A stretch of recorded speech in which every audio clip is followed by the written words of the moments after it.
Aquí y Ahora Producciones presenta Hablemos de Salud.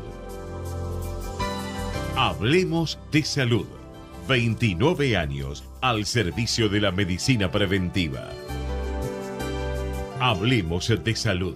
Conducción y producción a cargo de la periodista médica Ana María Forte. Columnista Dr. Mariano Favaloro. Locución y presentaciones Oscar Di Profio.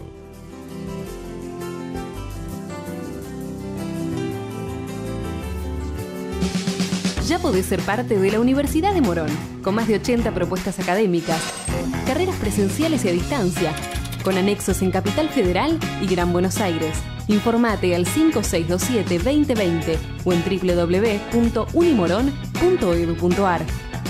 Universidad de Morón.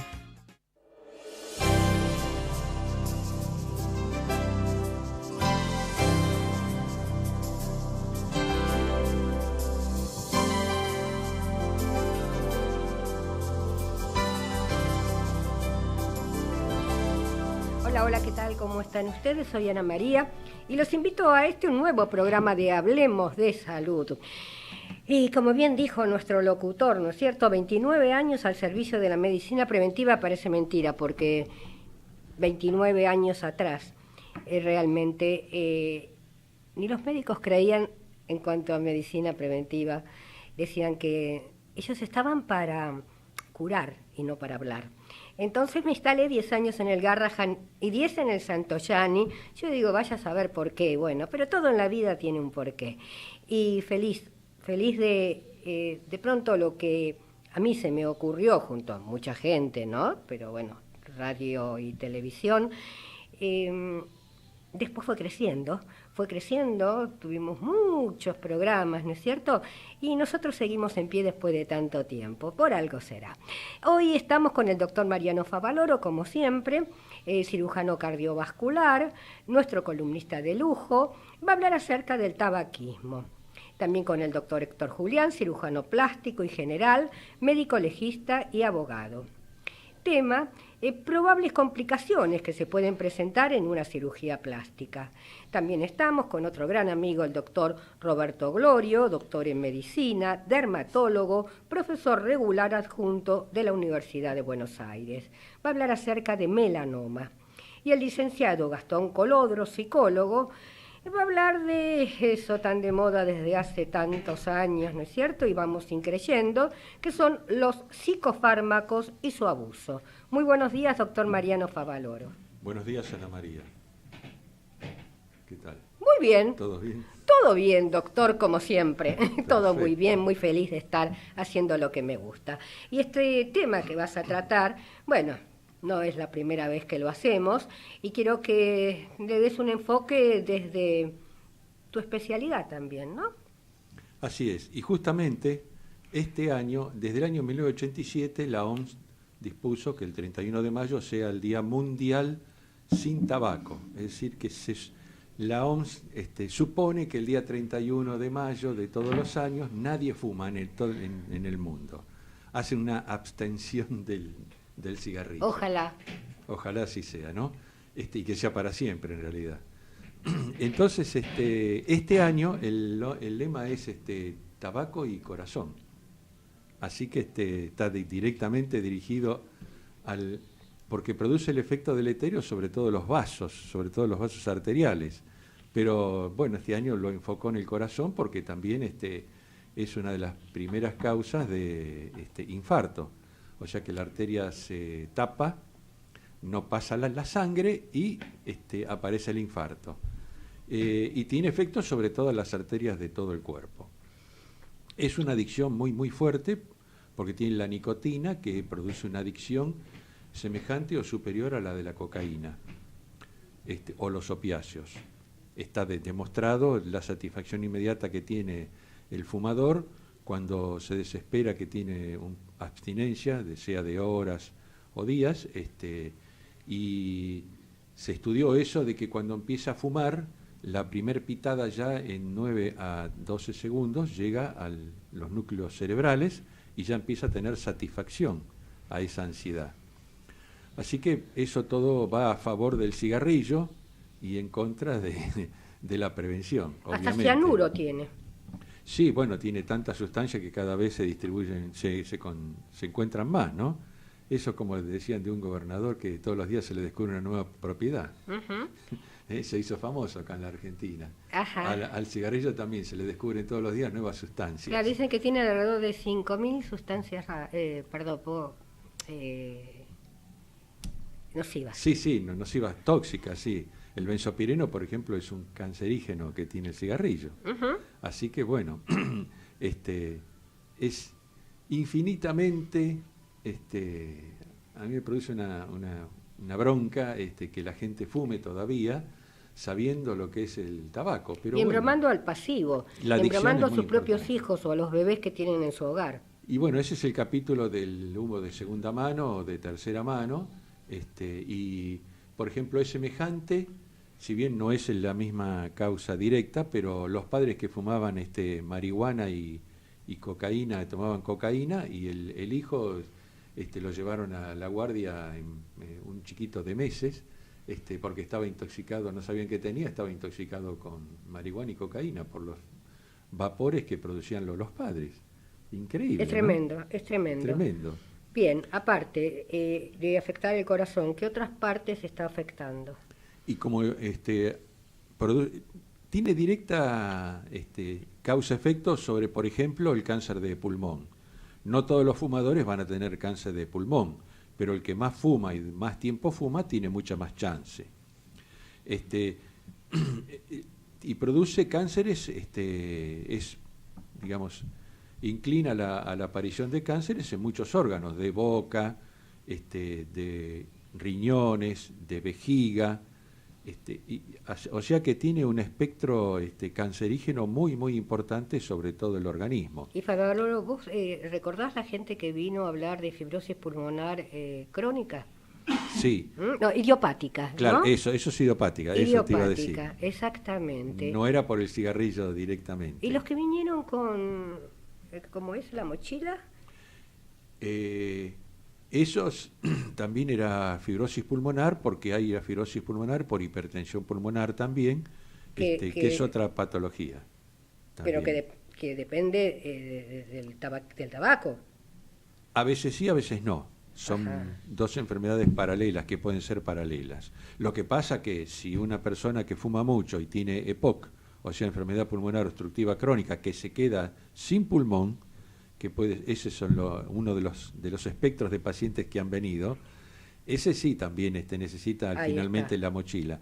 Y el ejemplo más importante es el cantante Sandro. Exacto. Ese es el ejemplo príncipe. Yo te ¿no? cuento algo. Ahora, cosa de 10 años atrás, me habían invitado a un desayuno, una fundación, no recuerdo cuál, y bueno, uno va contenta a ver de qué van a hablar, etcétera, etcétera, y a mí me tocó en una mesa donde estaban las 10 mujeres con mochila, y después en otras mesas salpicadas. Precisamente fue para el Día Mundial del Tabaquismo, lo hicieron, ¿está? Y sí, tenían EPOC. Así es. Y sí, es terrible, terrible. Y bueno, eso demuestra el peso de la adicción. Realmente es fuertísimo. Requiere un tratamiento en esos casos psicológico y físico y un ambiente que lo ayuden a vencer la adicción, ¿no es cierto? Se puede. El problema, como yo digo siempre, es mental. El cerebro es el que maneja todo, el cuerpo. Y si uno se convence, si la gente se convenciera realmente mentalmente que, por ejemplo, el exceso de peso es letal también de alguna manera, porque te morís antes y te morís mal, con muchas enfermedades, no existiría obesos. Pero bueno, estamos pidiendo una utopía. Los avatares de la vida hacen que haya tantas idas y venidas y episodios en la vida de una persona que es muy difícil que tenga una adhesión a esta vida sana. Bien, se está estudiando tantas cosas y más en el cerebro, ¿no es cierto? Y puede ser que lo que te pregunte ya esté descubierto. pero ¿existe alguna parte en el cerebro donde están alojadas las adicciones? Porque generalmente el adicto no es solo adicto al cigarrillo, ¿no? Tiene una serie de adicciones complementarias. Se está estudiando porque ahora está lo que se llama la resonancia magnética funcional. O sea, les es una resonancia magnética cuando los pones, por ejemplo, al humo de cigarrillo o le das cocaína, etcétera, etcétera, y ves cuáles son los centros que se activan, ¿no es cierto? Pones marcadores, biomarcadores, y ves cómo se activan ciertos centros y entonces estás ubicando la zona donde principalmente responde el cerebro a ese estímulo. Uh-huh. Son estudios importantes porque son un paso intermedio a lograr algo más. Claro, otro de es los muy difícil estudios... intervenir directamente sobre el cerebro, obviamente. Otro de los estudios importantes, ¿no es cierto?, que se están realizando, y como la mayoría de las veces, o como algunas veces, perdón, es sin pensarlo, ¿no? Investigando una cosa sale otra. Pasa, ¿ves? Encontraron una familia que era insensible al dolor en Italia, ¿no? O sea, se golpeaban y no le dolía, podían ser operados sin anestesia, toda una familia italiana. Y bueno, a raíz de eso se comenzó a estudiar, a ver en qué parte del cerebro se desarrolla el dolor, como para buscar, precisamente para una migraña o para lo que fuera, el fármaco que regule esa zona cerebral. Sí, sí, es importante también todo eso. Ajá. Y le preguntaron a la familia, ¿ustedes quieren sentir dolor? Y al unísono fue un no. Querían seguir de esa manera, pero es un peligro porque estás con vamos a ponerle algo no grave, una apendicitis y te morís tranquila en tu casa. Claro, no hay alerta. Exacto, Se el dolor es alerta. No tienen dolor de Bien, pecho, como para redondear el tema. Bueno, la lucha contra el tabaco, que necesita también campañas muy exhaustivas, y la OMS está enfocada también a la comercialización del tabaco. O sea, ponerle más impuestos, divulgar más sus efectos negativos, tratando de que realmente cortar toda la posibilidad de compra y de fabricación del tabaco. Por el bien de la familia y la comunidad. Bárbaro, más que claro, Mariano, muchísimas gracias. Vamos a hacer una pequeña pausa y luego continuamos. Señor empresario o profesional de la salud, la difusión de su producto o servicio a través de nuestro programa es el medio más eficaz para acceder al público. Comuníquese con el Departamento de Publicidad 154-989-0420. Ana siempre soñó con que el tren pasara por arriba, no solo para ganar tiempo. También le gusta eso de pedir los 3 deseos. Estamos construyendo los viaductos Mitre, San Martín y Belgrano Sur, eliminando 77 barreras, mejorando la seguridad vial y ahorrándole más tiempo a todos. Juntos, estamos transformando la ciudad. ¡Vamos, Buenos Aires!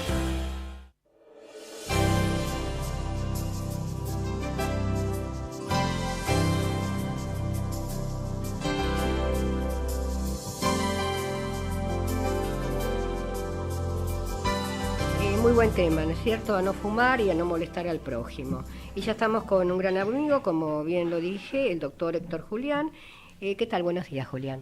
Hola, buen día. Un placer nuevamente estar en tu programa. El placer nuestro, la verdad que tantos años, 29 años, 10 años allá en el Santoyani, yo siempre digo, agradezco a Dios y a mis fuerzas de haber estado en 2 hospitales de lujo, ¿no? Es como que yo primero fui periodista médica, hice mala praxis durante unos cuantos años y después me recibí.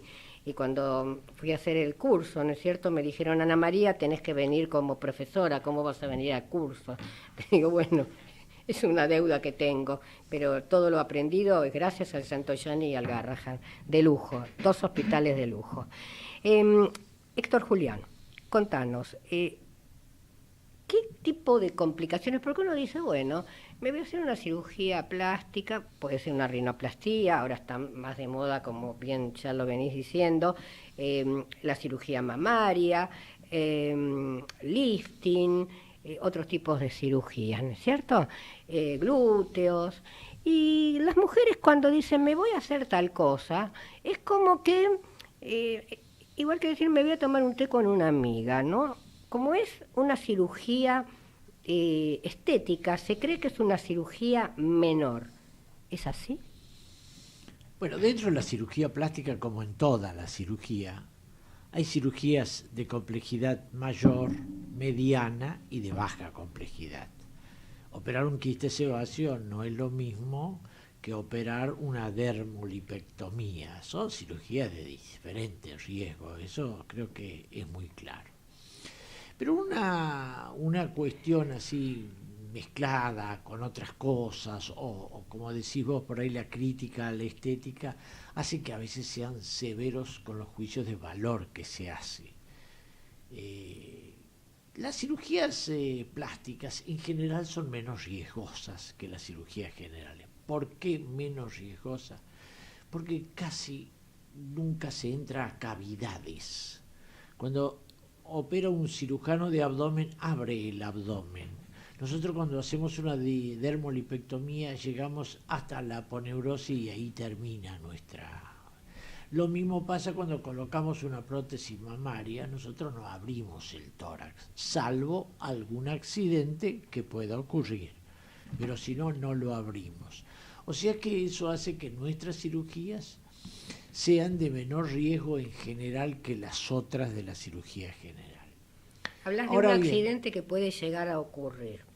Por ejemplo, ¿qué tipo de accidente puede llegar a ocurrir? En una prótesis con el tórax, sí. Que cuando estemos por colocarla retromuscular, una paciente delgada, uno no valora con exactitud ese espesor del músculo y está trabajando y de pronto siente que entra aire al tórax. Entonces ahí debe estar preparado el cirujano para saber que tiene que colocar un tubo, que tiene que reparar eso. Eso no es grave, digamos, pero tienes que estar advertido, preparado, ¿no? Advertido de eso. Uh-huh. De que puede pasar, puede pasar. De que a un cirujano que no tenga mucha experiencia le pasa. Entonces son cuestiones que, viste, para lo cual hay que estar preparado. No siempre nosotros tenemos en mente algún tipo de complicaciones. Las complicaciones, por ejemplo, con el manejo de la grasa. Yo te diría por experiencia personal, yo no las he visto nunca, pero sí he leído que pueden generar embolias grasas. ¿Qué significa? Embolia quiere decir que chiquititos de grasa se han metido dentro de venas y viajaron y se fueron al pulmón, hicieron ahí, se desparramaron y generan problemas bastante serios, ¿no? ¿Y eso es fácil de comprobar? Por ejemplo, ocurre un caso como el que estás nombrando. Es fácil de comprobar esta complicación si la paciente puede llegar a morir, ¿no es cierto? Sí. Bien, y...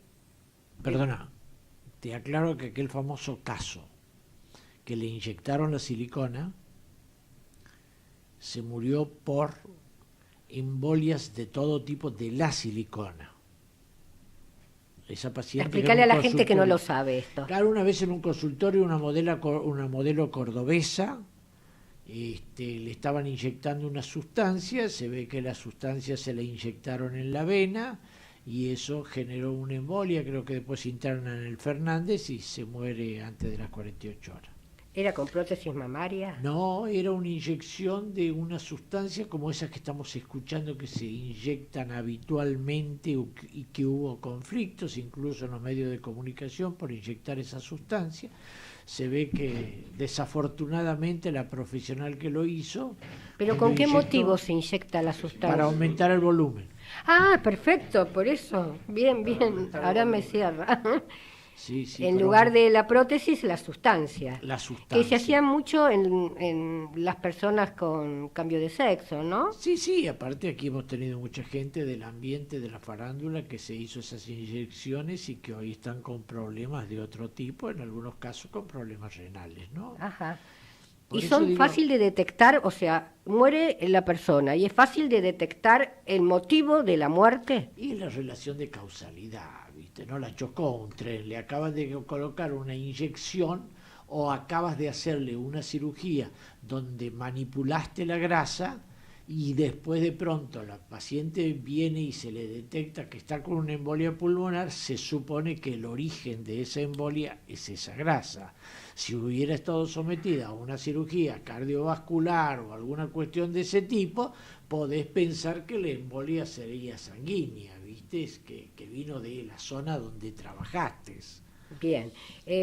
Y yo voy un poquito más allá, porque te estoy haciendo estas preguntas, ¿no es cierto? No es el tema que vamos a tratar en el día de hoy, pero sabemos perfectamente que la periodista que ha muerto por una simple endoscopía, y bueno, hay un montón de teorías con respecto que no vamos a hablar en este momento, pero no hay aparentemente algo real y concreto.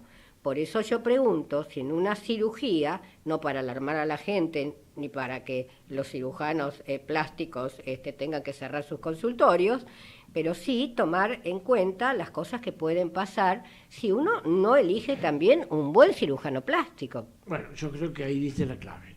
El buen cirujano, vamos a hablar de una persona formada. Aquí se vive confundiendo el tema de decir dónde la operaron a la paciente. Yo te aseguro que si hoy yo tuviera un problema cardíaco y el doctor René Favaloro me tiene que operar y me dice te voy a operar en una plaza, y yo le digo avance doctor, opéreme en la plaza. Es decir, el principal riesgo, más allá del riesgo que tenga el paciente, es del error humano. Nosotros somos falibles, no siempre operamos de la misma manera y todos los días igual. Nada más que las cirugías que practicamos tienen cierto margen que algunos cambios que podamos tener nosotros en nuestra actitud o nuestra conducta son imperceptibles, no pasa absolutamente nada. Volviendo al tema, nosotros usamos ese producto que se nombró tanto, el Propofol, se usa mucho en las cirugías estéticas, en las prótesis mamarias. Se supone que es un medicamento que no tiene otros efectos que no sea adormecer al paciente y darle una buena sedación, una analgesia importante, no tiene otros efectos. Antes los anestésicos, casi todos, tenían efectos cardíacos como efectos colaterales. Hoy eso no ocurre. Por eso tanta miedo a la anestesia, claro, ¿no? Que viene de antaño. Claro. Entonces hoy lo que tenemos que empezar a decir nuevamente que cuando pasan estos accidentes, porque hemos visto que lo han pasado, que cuando esto ha ocurrido en una clínica no muy prestigiosa y no muy grande, todo el periodismo dice, bueno, por el lugar donde lo operaron. No, nada que ver el lugar. No hay que hablar pavadas, porque ahí estamos hablando pavadas en serio. Y este es un ejemplo para que sepan que ahí los únicos que podían salvar al paciente era el endoscopista, que era el jefe de equipo, y la anestesista. Todos los otros, cuando llegan, como en este caso, llegan tarde. Y si no, en algún otro lugar, te diría más, algunos ni se quieren comprometer, ver una situación grave de ese tipo. O sea que la gran responsabilidad ante una cirugía es el cirujano y el anestesista. Son ellos los que deben salvar al paciente. Incluso no interesa si tiene terapia intensiva, si tiene unidad coronaria y todo eso viene después, lo tenés que salvar ahí en el quirófano. En ese momento el quirófano se transforma en una unidad coronaria, en una terapia intensiva. Todo eso lo transforman entre el anestesista y el cirujano, porque tienen los elementos para eso. Tienen todo lo que vos encontrás en una unidad coronaria y tienen todo lo que encontrás en una terapia intensiva. Pero eso es lo que se tiene para la emergencia. Después vendrán los otros y todo ese tipo de cosas. Si alguien hace un paro cardíaco, vos tenés que tener todo ahí para el paro cardíaco. Por eso es importante, ¿no es cierto? Vamos a suponer, caso puntual, estamos en cirugía estética. Todo hipotético. Se va a hacer una colocación de prótesis mamaria, que es lo que está más de moda. Bien, está el cirujano plástico, está el anestesista y nadie más. Y el ayudante del cirujano, que también es un cirujano más. Quiero decir en cuanto a profesionales, ¿no? Sí. Generalmente está el médico que opera y un anestesista. Está bien, ¿Es y el cierto? ayudante, no lo descartes Y una- al ayudante que y está un preparado también. ayudante- Sí, para Yo no ayudar sabía así. que exigían un ayudante también en No, quirófano. vos no podés operar solo, tenés que tener ayudante. Perfecto. Ahora bien, la paciente, obvio que cree que es una cirugía menor, los profesionales acostumbrados a lo mismo creen lo mismo. ¿Qué tipo de análisis clínico se le pide para ver cómo está la paciente o el paciente, ¿no? Bueno, hay cuestiones generales, hay ciertos criterios que son de sentido común. Yo puedo operar un chico de 25 años y no pedirle nada también, pero debo pedirle. Previamente pedimos un electro y pedimos una rutina, la coagulación, ese tipo de cosas. Entonces, cuando nosotros nos encontramos con pacientes jóvenes y sanos, eso no es trascendente. Si vos tienes un buen anestesista y no le pediste el electro, el buen anestesista, en cuanto le puso puso el monitor, conectó todo eso, se da cuenta que el paciente tiene una patología y le dice al cirujano: pare, no opere. Estoy viendo algo que no me gusta. Bien, vamos a seguir hilando fino. Por ejemplo, yo sé de un caso, no me lo contaron, lo sé, donde una paciente se fue a hacer un bloqueo por un problema de pinzamiento de un nervio. Bien, esa paciente era hipertensa. Entonces, seguramente le habrán tomado la hipertensión, porque yo no estaba dentro del quirófano, a la paciente para ver cuál era su presión arterial. Resulta que a los 10 minutos pasa una terapia intermedia arriba de 24 de presión. Es necesario, aunque sea un solo caso en la vida, es una persona, pedirle estudios generales, porque era un simple bloqueo, a ver cuál era el problema de su presión arterial y si correspondía hacer un bloqueo o no. Hace unos minutos te dije que una cosa importante era el sentido común, valorar qué tipo de paciente tenés. Seguramente una persona con esa patología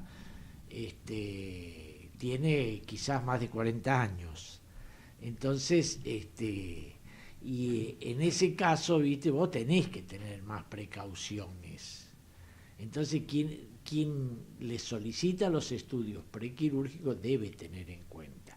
El riesgo quirúrgico está dado por el corazón y los pulmones. Es un riesgo cardiopulmonar. Por eso, cuando se considera que es importante en la edad del paciente o en el estado del paciente hacer un riesgo quirúrgico, se hace un riesgo en serio. Se hace la parte cardiológica, que incluso se extienden a otras cuestiones más allá del electrocardiograma común, la espirometría y una serie de cosas que en general nosotros no lo pedimos en nuestros pacientes. Nuestros pacientes, si están entre 20 y 30 años, es decir, lo único que tomamos en cuenta, como decía el doctor Favaloro, es: ¿fumás o no fumás? Porque eso sí nos puede traer complicaciones. Yo pienso esto, Héctor. Yo estoy muy susceptible por todo lo que escuché en estos últimos 30 años, ¿no es cierto? Entonces, obvio que no me voy a considerar médica, pero de pronto no me animo a hacer una operación, pero una pequeña incisión, como le digo a mis hijos, la hago. Es un chiste eso, ¿no es cierto? Tengo demasiada información. Cuanto más información tiene uno, más temeroso de pronto se pone, no siendo médico, e insisto. Porque quizá ocurran descuidos que uno piense que tal paciente de 40 o tal paciente de 50 o tal paciente de 60 no puede pasarle nada, y hoy en día, con tantos que se está haciendo por las enfermedades poco frecuentes, tantos diálogos, porque concretamente no se está haciendo nada, el médico tiene que estar alertado porque de pronto una simple endoscopía con una persona que tenga una enfermedad poco frecuente, llamada fiebre mediterránea familiar, queda muerta en la endoscopía. No, sí, todas esas cosas hay que tenerlas en cuenta. Por eso te digo, el médico hoy ya tiene un auxilio tecnológico importante. Y Sí. cuando yo te hablo del auxilio tecnológico y lo valoro, ¿por qué lo valoro? Porque antes era difícil hasta un monitoreo, los monitores lo tenían los propios cardiólogos que andaban con su monitor, iban de un lugar a otro. Hoy por $500 tenés un aparato que se llama multiparamétrico, que te toma la presión, te mide el oxígeno, te cuida el corazón, te avisa de todo. Escúchame, y eso ya está en todos lados. Bien. Por eso en los Estados Unidos, un paciente menor de 42 años, por lo general, no se le hacen estudios del corazón previo. Ujú. ¿Por qué? Porque ellos saben que cuando esté instalado en el quirófano, lo van a estar viendo. Si tienen que suspender la operación, la suspenden. Entonces evitan de esa manera un gasto que sería innecesario. ¿Me entendés? ¿Por qué? Perfectamente. Porque el profesional que lo está conectando ahí con los electrodos, con el monitor y todo eso, en cuanto detecta algo, dice pare la cirugía. ¿Qué pasa? Y eso no es habitual. Una persona menor de 40 años o alrededor de 40 años, si no tiene síntomas, no tiene antecedentes, no pasa absolutamente nada. Debemos tener en cuenta nosotros eso, por eso debemos hacer el chequeo previo, la historia clínica. Exactamente. Pero también es cierto, cuando se va a hablar de causalidades, que hay ciertas cosas que no tienen nada que ver. Cuando si a mí me dicen, pero tenía hepatitis, ¿qué tiene que ver la hepatitis con una endoscopía? Podría haber tenido hepatitis, podría haber tenido tumores, podría haberle faltado riñones, cualquier cosa, pero no tiene relación de causalidad con ese procedimiento. Bien. ¿Entendés? Bien. Es decir, querer involucrar todo eso y mezclar es no entender bien cómo son las cosas. Ujú. Pero por las dudas, aunque sea 1 en 1.000.000, le puede tocar a un médico. Entonces, como bien decís vos, hay que cubrir todas las posibilidades. ¿Mm? Cuanto más cubierto esté el médico, menos problemas y menos juicios va a haber estamos de por acuerdo, cirugías pero- estéticas mal realizadas, Bien, que sabemos que hay, ¿no? Estamos de acuerdo, pero también tenemos que estar de acuerdo que a veces hay casos rarísimos. Vemos que hay jugadores de fútbol que se mueren en la cancha y es una cosa medio increíble. Un tipo Lógico. que está estudiado, tiene todos los estudios, El está imponderable preparado para existe. correr. Bueno, hay cosas que no las vamos a manejar. Algún día No. se nos va a morir un paciente en la sala de espera mientras está esperando. Sí. Y es que le hicieron, que le dieron, y no le diste nada. Era un paciente que quizá tenía una patología que estalló Son en los ese momento. imponderables. Los imponderables, y eso no los vamos a manejar Nunca. Pero siempre quiero reiterar que cuando se producen esos casos raros, generalmente o está el imponderable, algo que tiene el paciente, o nosotros que nos equivocamos. Bien, Héctor. Me quedaría horas charlando porque realmente siempre que venís son temas diferentes y el de hoy es bastante amplio y conciso. Gracias por haber venido. Vamos al corte, por favor. Vamos la radio, somos tu voz. Vamos con Eco, siempre la verdad y la mejor información. Ay, pero qué tarde, ¿qué se me hizo? Me tengo que apurar porque si no, no llego.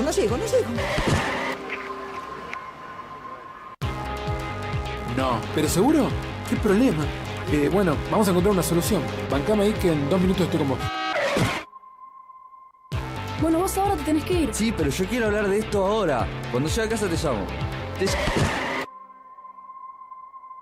3 de cada 10 muertos en el tránsito son peatones. Cruzá siempre por la senda peatonal o esquina, respetando los semáforos. Allí, todos los vehículos deben darte prioridad. Luchemos por la vida. Descarga gratis de tu celular la aplicación Ecomedios. Podés escucharnos en vivo, informarte con las últimas noticias y entrevistas en audio y video. Búscala y bajate la aplicación Ecomedios.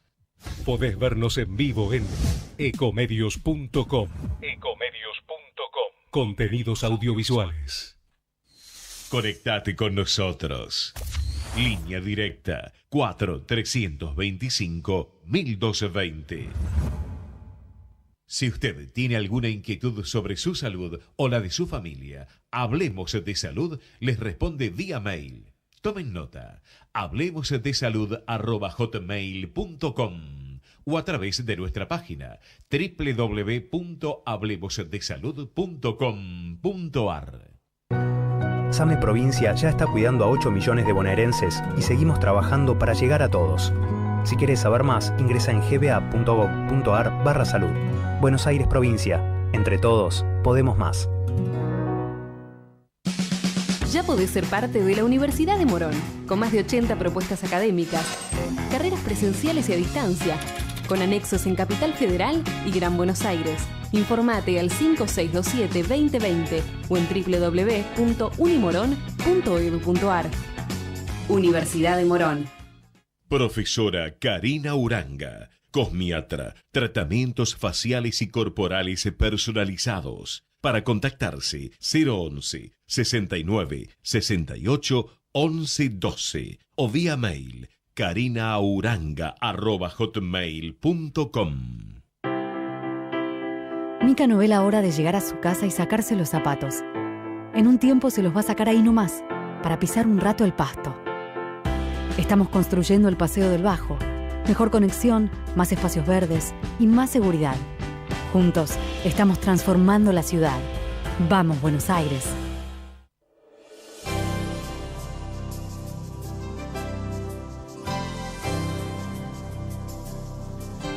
Y ya estamos con otro gran amigo, el doctor Roberto Glorio. Y él va a hablar acerca de melanoma, ¿no es cierto? Que son tan comunes, pero bueno, a ver de qué se tratan. Son más comunes los lunares, que no todos son melanomas. Sí. Exactamente. Bueno, ¿qué tal, Ana María? Gracias por la invitación. Al contrario. Corresponde decir que el 23 de mayo fue el Día Mundial del Melanoma. Y el melanoma es uno de los 3 cánceres que vemos los dermatólogos. La mayoría son los denominados epiteliomas, que son el vaso celular y el espinocelular. Y un pequeño porcentaje son los melanomas. El melanoma representa dentro del total de cáncer más o menos un 2 a un 3%. El problema que tiene es que es un cáncer muy agresivo, que da metástasis, por lo tanto una persona se puede morir por un melanoma. Y de hecho, el mayor riesgo es la población joven, la población activa. Entonces, yo que tengo más de 40 años, como dijo el doctor, las mujeres mayores de 40, fue un caso emblemático. Señora de las 4 décadas, de para las decirlo. 4 décadas. Ay, gracias, doctor. Bien. Fue muy famoso el caso, nosotros existía y sigue existiendo una señora llamada Pinky, ¿no? Sí. Bien. Beatriz, Satraño. Satraño, perfecto. Y no era Beatriz. Bueno, Pinky, vamos a decir. Y ella tuvo un lunar descubierto por una actriz. Le dijo, ese lunar no me gusta, y bueno, lo fue a ver, a hacerse ver. Y bueno, y está viva y vivió bien, o sea que existen diferentes tipos seguramente. Bueno, y el caso es interesante porque después de tener un melanoma, uno tiene más riesgo de tener otros. Entonces tiene que hacerse controles porque puede aparecer una nueva lesión. Por eso para los dermatólogos es muy importante tratar de hacer la máxima prevención con respecto a esto. Y eso implica toda esta cuestión que las sociedades hacen mucho hincapié de la prevención del daño solar. O sea, el exceso de sol es un factor que puede favorecer. El tema de los controles, la llamada semana del lunar, que las sociedades hacen en la época de noviembre y que consiste en que los pacientes van a los hospitales y ahí un dermatólogo los revisa. Y trata de buscar lesiones que tengan ciertas características dudosas. Para nosotros es muy importante tomar en consideración lo que se llama ABCD, que es la simetría, el borde irregular, el color heterogéneo y el diámetro mayor de 6 milímetros. Yo cuando miro un lunar, lo que la gente conoce como lunar, trato de ver si tiene alguna característica dudosa. Hoy los dermatólogos, ¿qué hacen?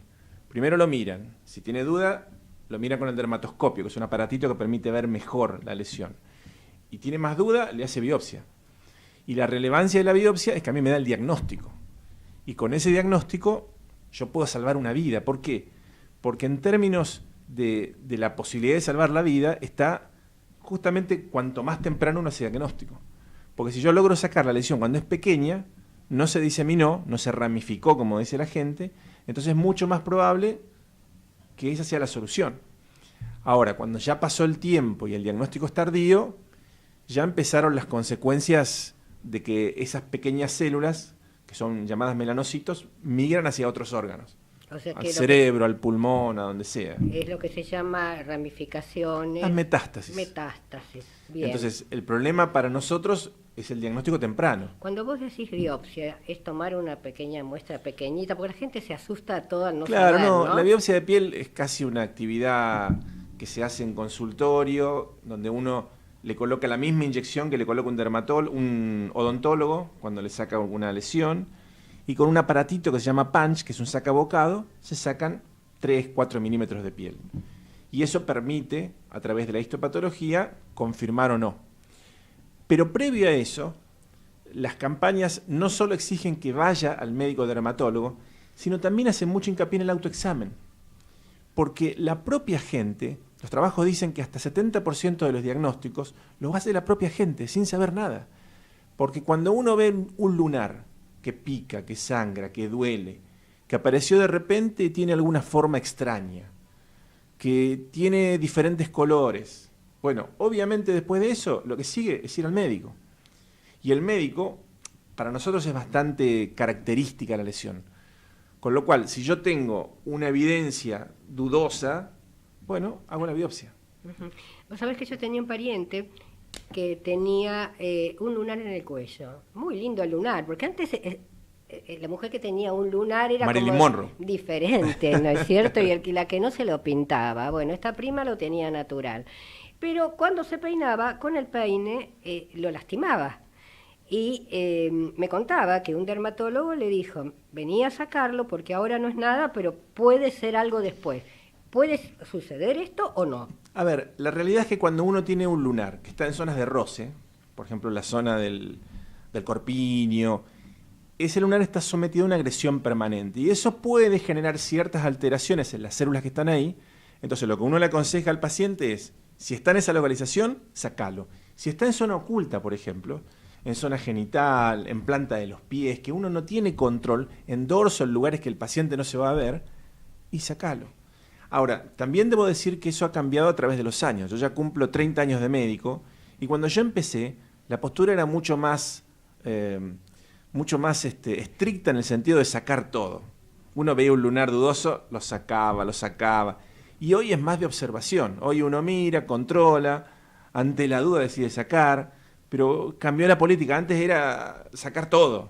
Y de hecho yo he tenido pacientes que prácticamente la espalda es un bombardeo. Claro, porque claro, el problema es que la cicatriz queda, es inevitable. Sí. Y a veces algunas se complican porque se infecta, es una cicatriz queloide, digo, también tiene como todo lo que se dijo sus complicaciones, digamos.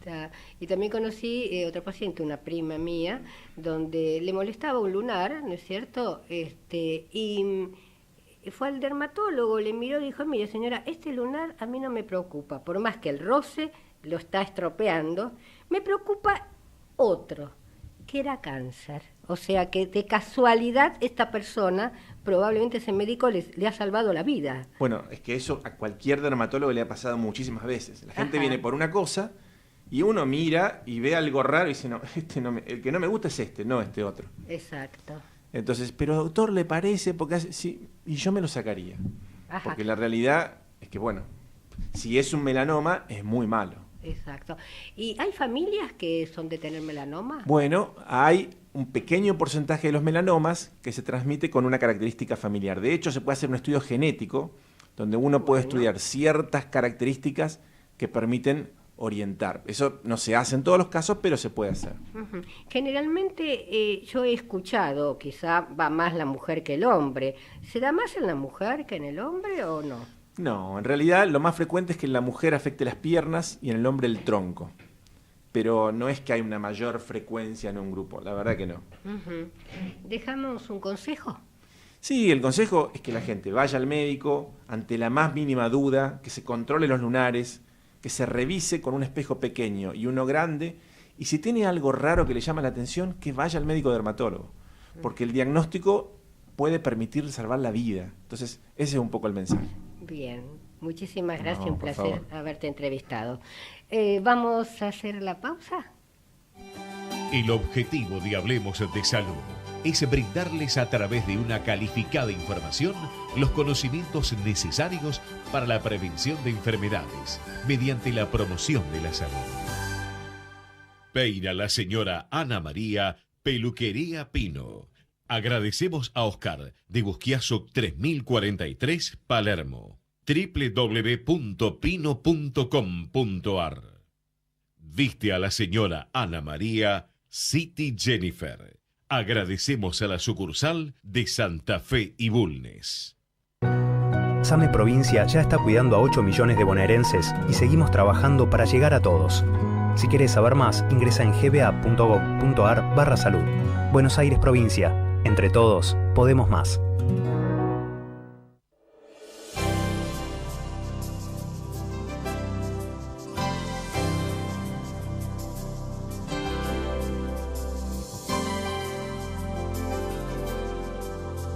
Continuamos con Hablemos de Salud. Estamos con el licenciado Gastón Colodro, donde psicólogo, ¿no es cierto?, va a hablar acerca del abuso de psicofármacos. Muy buenos días, ¿cómo te encontrás? ¿Qué tal? Bien, Ana María, buenos días a todos.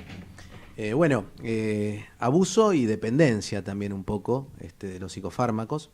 Es un tema un poco alarmante, más que nada en esta época de grandes avances de la psicofarmacología, de las neurociencias, donde pareciera, ¿no?, uno observa habitualmente que las problemáticas existenciales de la gente por ahí tienen como su solución en la ingesta de algún fármaco, ¿no es cierto? Lo cual es como que impide un poco la elaboración subjetiva de determinados conflictos, por ejemplo, los duelos, las problemáticas de pareja, las decisiones personales, no tendrían su solución en la ingesta de un ansiolítico, digamos, como se usa hoy por hoy habitualmente, ¿no? O sea, si bien ayudan los psicofármacos en determinadas patologías, pero a veces la gente se vuelve un poco dependiente y abusiva también. Es que buscan la pastilla mágica para realmente un problema que quizás se lo puede llegar a solucionar un psicólogo, un psiquiatra. Sí, justamente, un psicoanálisis justamente permite ese tipo de subjetivación, ¿no es cierto?, de determinadas problemáticas existenciales. Por ahí se malentiende muchas veces lo que es la terapia de hacer una remisión al pasado y ese tipo de cosas, sino más bien potenciar los recursos personales que uno tiene como para afrontar los problemas y obviamente a veces se requiere de la ayuda, es como un trabajo en equipo que un psicólogo hace con un psiquiatra, el tema de la psicofarmacología, pero también la psicoterapia potencia los recursos como para poder enfrentar las problemáticas que son vitales, naturales, ¿no es cierto? Y bueno, yendo a un profesional, ¿no es cierto?, los psicólogos no pueden medicar, ¿no es cierto?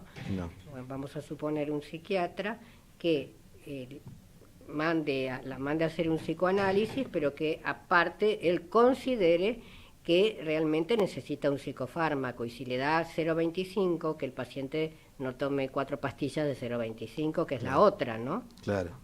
Sí, muchas veces me haces acordar justamente, yo tenía una paciente que llegó una vez a la consulta y me dice, primero venía a la consulta psicológica, y me dice, yo vengo porque quiero que usted me diga si yo tengo que ir al psiquiatra y me tienen que medicar, porque soy muy ansiosa, me decía. O sea, ella ya venía con el rótulo porque hoy por hoy también se usa mucho el tema de la etiqueta, ¿no?, de la patología.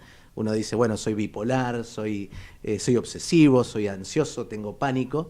Entonces ya la gente en alguna medida viene ya pidiendo un fármaco, ¿no?, que por ahí se puede trabajar incluso sin necesidad de eso, ¿no? Simplemente una psicoterapia se puede hacer un buen trabajo también. hay mucha información que uno recoge de Google, pero que realmente tiene que saber lo que está recogiendo, ¿no? Sí. Por ejemplo, en el caso del insomnio, es tremendo porque la persona, como vos dijiste, esta persona ansiosa, cuanto más ansiosa está, quizá recargado de trabajo, puede llegar a empezar con ansiolíticos porque se siente ansioso, para conciliar el sueño, ¿no? Hay muchísimas drogas que no tendrían que ser de venta libre, pero está quien consigue una receta y se automedica. Uh-huh. Sí, justamente hay gente que yo he escuchado muy frecuentemente que dicen, por ejemplo, bueno, yo me tomo a la noche, me tomo el ansiolítico, no voy a decir la marca, es muy conocido, pero dice, bueno, me tomo eso y duermo bárbaro. Sí. Es como que, y bueno, ese periodo, ese momento de la noche es justamente donde uno tiene la posibilidad de un poco de bajar, digamos, de alguna manera, de todo el estrés laboral y todas esas cosas, de desconectarse un poco de toda la rutina, y sin embargo es ahí donde le pone la pastilla y es como que se pierde esa capacidad de... Más que nada se pierde la costumbre, uno se acostumbra a tener esta solución inmediata del fármaco, y entonces es como que no los fantasmas que de alguna manera tendrían que aparecer, ¿no? O sea, de la personalidad de uno, de las problemáticas, no tienen lugar en este caso, ¿no? No hay lugar para la elaboración de este tipo de cosas. También cuando uno toma, por ejemplo, un psicofármaco, ¿no es cierto? ¿Quién no ha tomado alguna vez en su vida algo medicado? Obvio que sería lo ideal. Uh-huh. Cuando uno está acostumbrado y se le toma una dosis X sin que se lo dé el profesional, es como que a la mañana uno se levanta pero no se despierta. Y si esa persona tiene que salir a manejar o tiene una responsabilidad, no vamos a suponer que va a ir a un quirófano a operar, ¿no? Corre riesgo por la automedicación. Sí. Sí, justamente, bueno, el tema de tomar ansiolíticos a la noche, que bueno, que muchos psiquiatras... Tienen un efecto de tantas cantidad de horas. Sí. Los psiquiatras lo indican, pero también sí producen algunas dosis, produce como esa modorra de no poder, uno se levanta a la mañana, pero queda con ese estado de relax que bueno, tiene que, digamos, tiene que empezar a despertarse de alguna manera. Se dice algunas veces, yo escuché, que es como una resaca después de una borrachera. Ahora no sé si será cierto, que dura de esta manera, que uno no está con todas, como decimos, con todas las luces, ¿no es cierto? Sí. Entonces, volviendo a la terapia, por ejemplo, una persona va y, bueno, le explica, no concilio el sueño. Entonces, a su vez, como vos dijiste, de la paciente que estaba ansiosa, y puede tener otros síntomas, ¿no es cierto? Y pregunta, ¿cuánto me va a llevar la terapia para que yo pueda dormir? Claro. Sí, está el apuro también esto de resolver todo rápido, y a veces lo que hace la psicoterapia es, digamos, levantar los recursos que uno obviamente naturalmente tiene, y potenciarlos, ¿no? Para que uno pueda enfrentar naturalmente, porque también hay que tener en cuenta que el tema del fármaco es una cuestión química que actúa sobre el cuerpo. Muchos antidepresivos inhiben neurotransmisores, o sea, es una cuestión muy química que, vuelvo a repetir, en determinados casos ayuda y mucho, pero también está el apuro, toda esta inmediatez en la que vivimos, ¿no? De querer solucionar todo rápido para poder funcionar como la sociedad lo requiere, ¿no? Funcionar con normalidad y bien, entonces uno no se permite por ahí estar ansioso, estar triste, por ahí. Entonces, bueno, una de las cuestiones más rápidas es me tomo una pastilla y ya está, se me pasó. La pastilla mágica. Claro. Deja un mensaje a la gente de la pastilla mágica. Que también consideren el tema de la psicoterapia, ¿no? Como para poder elaborar naturalmente los recursos y las problemáticas que todo el mundo tiene, y que es mucho más viable y más positivo siempre enfrentar los problemas de una manera natural como es uno mismo, ¿no es cierto? Uh-huh. Creo que eso sería Bien. mensaje. Y también ahora que dijiste, da para todo un tema, ¿no es cierto? Pero no tenemos tiempo. En forma natural, hay muchas cosas que se venden a través de la televisión, con publicidades, etcétera, etcétera. Tal, no sé, el té natural, la pastillita natural, y la gente no sabe si se tiene que tomar 5 té por día, o puede, si el té tiene que estar hervido, sí, y un montón de cosas, pero lo hace porque hay muchas cosas de venta libre que realmente no tendrían que ser de venta libre. Claro. Sí, sí, sí. Bien, señores profesionales, les agradezco muchísimo la presencia de todos ustedes. Desde ya los voy a invitar a la televisión también, todos estuvieron. Estamos en Nueva Imagen Televisión los días viernes a las 17 horas y tenemos 3 repeticiones.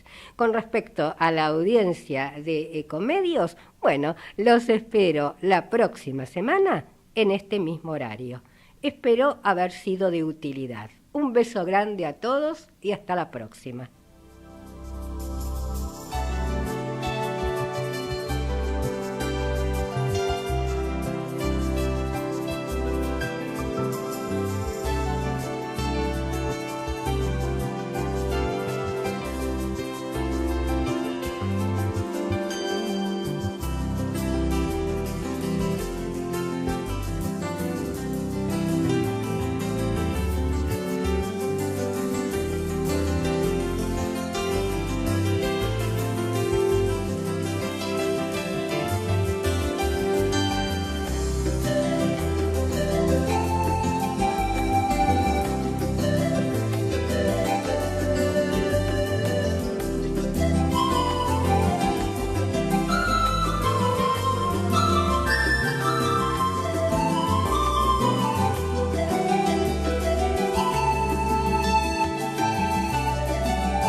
Desde Buenos Aires, transmite LRI 224, AM 1220, Ecomedios.